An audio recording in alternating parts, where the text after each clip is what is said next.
আসসালামু আলাইকুম দর্শক শ্রোতা, দূরে কিংবা কাছে, দেশ অথবা প্রবাসী যে যেখান থেকে দেখছেন সকলকে জানাই আন্তরিক শুভেচ্ছা অভিনন্দন। আমি দেখতেন চলে এসেছি, এই যে দেখেন এই মুহূর্তে আষাঢ় মাস চলতেছে, প্রচুর বৃষ্টি বাদল, তারপরেও দেখেন আমি স্মার্ট নেপের ঘাসের জমিতে এসেছি। আপনারা প্রশ্ন করেন, এই দেখেন এই ঘাসগুলা কিন্তু আমি কেটে খাওয়াতে পারতাম গবাদি পশুকে স্বাচ্ছন্দ্যে, কিন্তু আমি মূলত ঘাসের পরিপক্ক কাটিং তৈরি করি। আমার উদ্দেশ্য হচ্ছে ঘাসের পরিপক্ক কাটিং প্রস্তুত করে খামারি ভাই বোনদের কাছে পরিপক্ক কাটিং বিক্রি করা। সেজন্য কিন্তু আমি ঘাসগুলো গবাদি পশু কেটে খাওয়ানি। এই দেখেন কতটা ছোপালো এই ঘাসটি, বিন্দু পরিমাণ জায়গা নেই এই জমিতে পা রাখার মতো। প্রচুর পরিমাণে এই ঘাসটা ছোপালো হয়ে থাকে এবং আপনারা জানেন ইন্দোনেশিয়ান স্মার্ট নেপিয়ার গুণে মানে জাতে এবং প্রোটিন পার্সেন্টেজের দিক থেকে সর্বসাইড বিবেচনা করে সবচাইতে এগিয়ে আছে।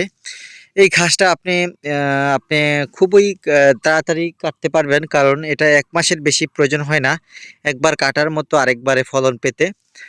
আপনারা যদি গাভী পালন করে থাকেন বা ছাগল, ভেড়া, গারল পালন করে থাকেন, তাহলে বলবো ইন্দোনেশিয়ান স্মার্ট না ঘাসটা আপনার জমিতে একান্ত প্রয়োজন। আর এই ঘাসটা আপনি উঁচু জমিতে রোপণ করবেন, যেখানে পানি নিষ্কাশনের ব্যবস্থা আছে এবং পানি জমে থাকে না দীর্ঘদিন ধরে, সেই জমিতে কিন্তু আপনি চাষ করতে পারেন। আমি সবসময় দর্শক, আমি সামনে থেকে ভিডিও করি না, আমি ঘাসটাকে দেখানোর পরে ভিডিওটা করে থাকি। অনেকে কিন্তু ঘাস নেড়ে চেড়ে ওরকম সেরকম করে ভিডিও করে ছাড়ে। আসলে আমি একা মানুষ, এত করে ভিডিও করে ছাড়ার মতো আমার হয় না, সময় হয় না বা এরকম পারিও না। সেই ক্ষেত্রে আমার যেটা সরাসরি আমার জমিতে গাছটা হয়েছে সেইটাই কিন্তু আমি কাছ থেকে ঘুরিয়ে ঘুরিয়ে দেখানোর চেষ্টা করি আপনাদের।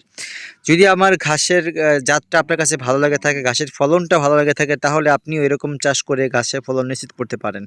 এটা কিন্তু পুরা কচকচে সবুজ থাকে, যেহেতু আমি এটা দীর্ঘদিন রেখে দিয়েছি, হয়তোবা কেটে খাওয়ানোর উপযোগীর পরেও রেখে দিয়েছি, সেই সুবাদে কিন্তু শুকাচ্ছে পাতাগুলা। আপনারা জানেন এর ভিতরেই কিন্তু পরিপক্ক কাটিং লুকায়িত রয়েছে। যদি আপনি এরকম ঘাস নিশ্চিত করতে চান, আমি আবারও বলছি, কাটিং এর জন্য স্ক্রিনে দেওয়া নাম্বারে যোগাযোগ করে পরিপক্ক কাটিং সংগ্রহ করতে পারেন। সকলকে ধন্যবাদ।